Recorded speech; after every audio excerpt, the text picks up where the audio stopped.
Hey, what's up everybody? Jake here and welcome to the hobby. We are more than halfway through 2023, can you believe it? And what I've been hearing is that some collectors feel like this year hasn't been that good of a year for collecting Pokemon cards. I would strongly disagree. This has been a great year for collecting Pokemon cards. There are so many cheap, affordable products and so many cool art cards have been added to the hobby this year. So in today's video, I'd like to take a step back and show you some of the coolest Pokemon cards that came out this year from all of the different sets. And we're gonna be looking at both Japanese, English, and even some really cool promo cards. The first big set that came out of this year was Crown Zenith, and what a great set Crown Zenith is. There are still 18 cards in Crown Zenith that are over $10, even if you're not talking about the value inside of the chase pulls, because there's a lot of really cool chase cards here. If we're talking about cards that you just want to add to your collection from Crown Zenith, you're talking easily 40, 50, 60 cards that are going to be exciting addition to your collection. On the chase side, we have some really cool cards like the Mewtwo V-Star, as well as the 4 gold rare God Pokemon cards, all really cool cards, with the big chase one being the Giratina V-Star, and for full art trainer collectors, there is the Alessa Sparkle, which is honestly one of the best looking full art trainer cards from this year. Crown Zenith may end up being the best Pokemon card set that came out this year, and the great thing about Crown Zenith, it's super affordable. We've been seeing so many great deals for Crown Zenith products. The deals have been just so good and they keep getting better. Of course, that means the singles do take a little bit of a hit, but even with the amount of products out there, the cards inside of Crown Zenith are still retaining a ton of value. People want to add a lot of these cards to their collections. There are a ton of cards above $10. I can't gush over Crown Zenith enough. It's a super fun set and I love all the chase cards. If Pokemon 151 doesn't dethrone Crown Zenith, which it might not, just because the English Pokemon 151 is doing a couple of different things from the Japanese one, and I do think the English 151 might not be as strong of a set, Crown Zenith may end up being the best set of the year and is honestly just well deserved. Next up, we got ourselves Scarlet and Violet base, and it is a base set. A very interesting base set in that it actually completely changes the game and the formula for Pokemon card collecting. We have 2 holographic reverse and a holo rare inside of every single booster pack. They raised the MSRP on booster packs just because they are adding a bunch more value to your booster packs. And of course, we're getting rid of yellow border Pokemon cards and adding new gray or silver border Pokemon cards. How do I think it went down? It went down okay. It seems like most collectors are okay with a lot of these changes. Some collectors might not be super happy about the change, but in general, it's been well adapted. The biggest challenge, however, is that a lot of people have been feeling that these new Scarlet and Violet sets haven't been super impactful. With Scarlet and Violet base, the big chase card is going to be the Miriam alt art card, which I honestly think is not even the best card in the set. My hot take is that the Gardevoir EX art card is probably going to overtake the Miriam in 2 or 3 years.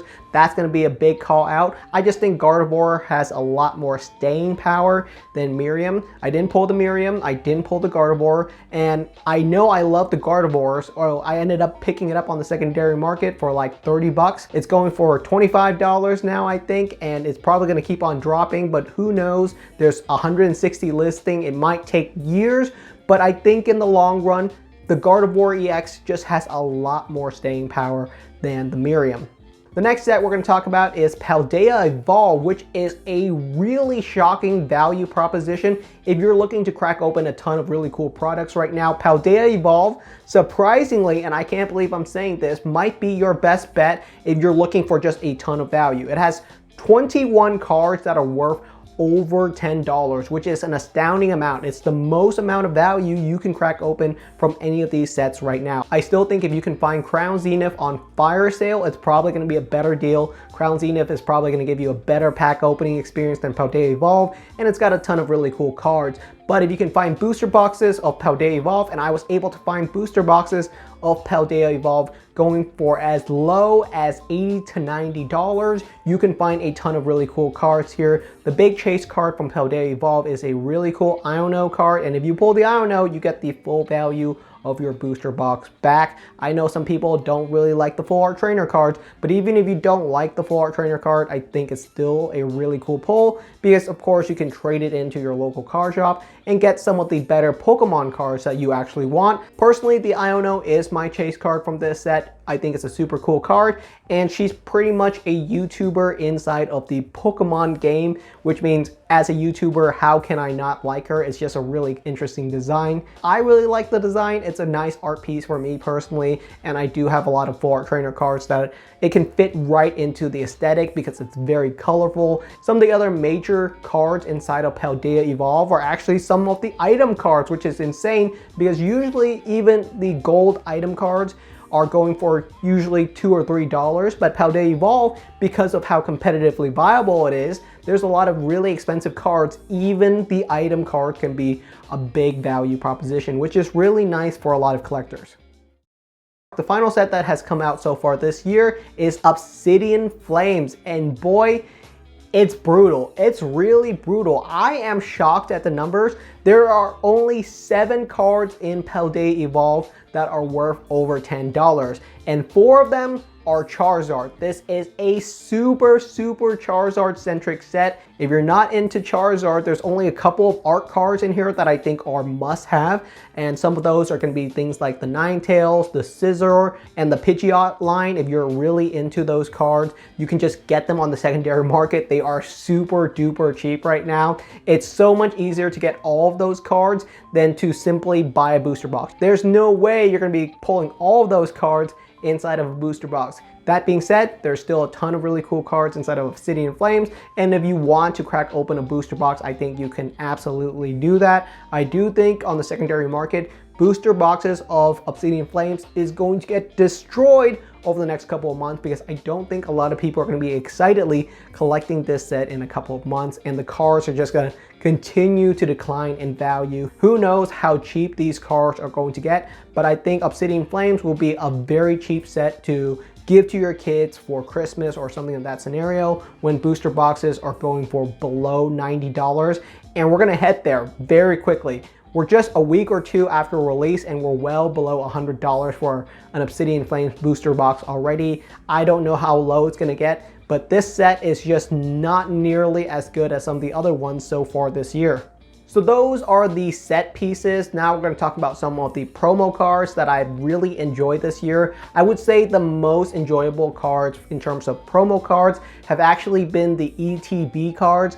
The Pokemon Company has absolutely knocked it out the park with the promos that you get inside of the ETBs. All of them have been so good. The Charmander, the Pikachu, the Miraidon, the Koraidon, all of the promo cards inside of the ETBs have been so good. And the great thing about that is that all these cards are super duper affordable. You can find them on the secondary market going for just a couple of dollars. So you can get yourself a gorgeous collection really easily, which is fantastic.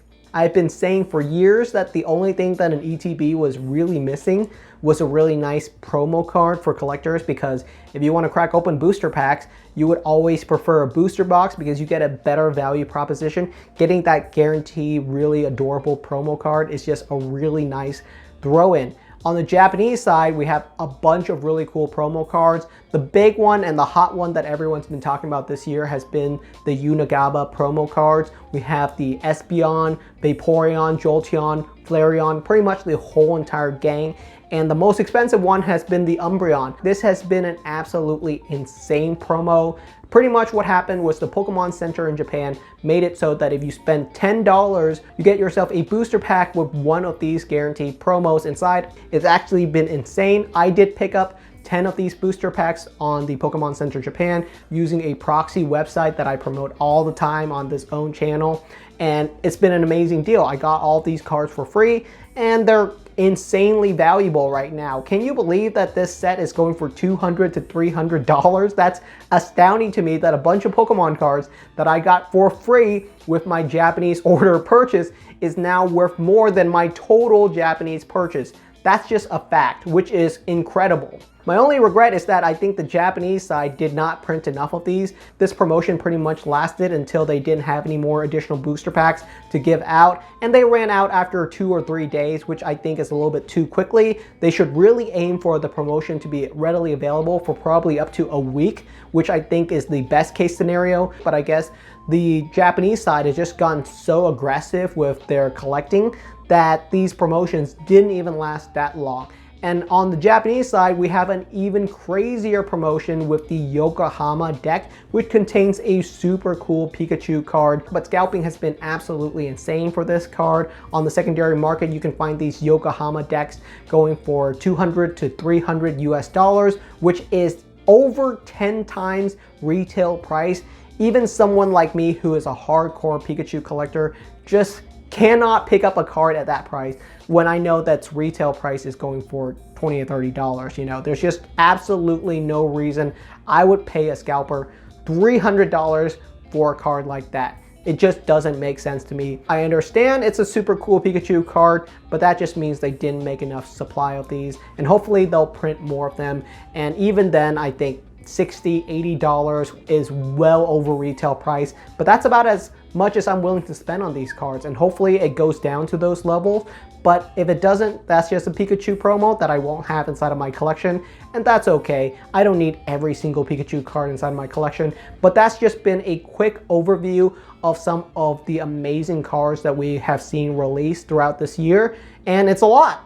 There's easily over 100 cards that I would probably want to have inside of my collection for this year, and that's enough to spend thousands and thousands of dollars. So that's plenty. There are a lot of really cool cards, and this year is not even over yet. We have Pokemon 151 coming out pretty darn soon, and we have Paradox Rift coming out after that, so that's going to be even more cool cards. And I don't think 2023 was that bad of a year for collectors. We had plenty of cool cards added to the hobby this year, and I didn't even get to go over all of them. If you thought there was another really cool promo card or a really cool chase card that I'm just sleeping on, let me know down in the comments. Let me know what your thoughts are when it comes to Pokemon card collecting for 2023.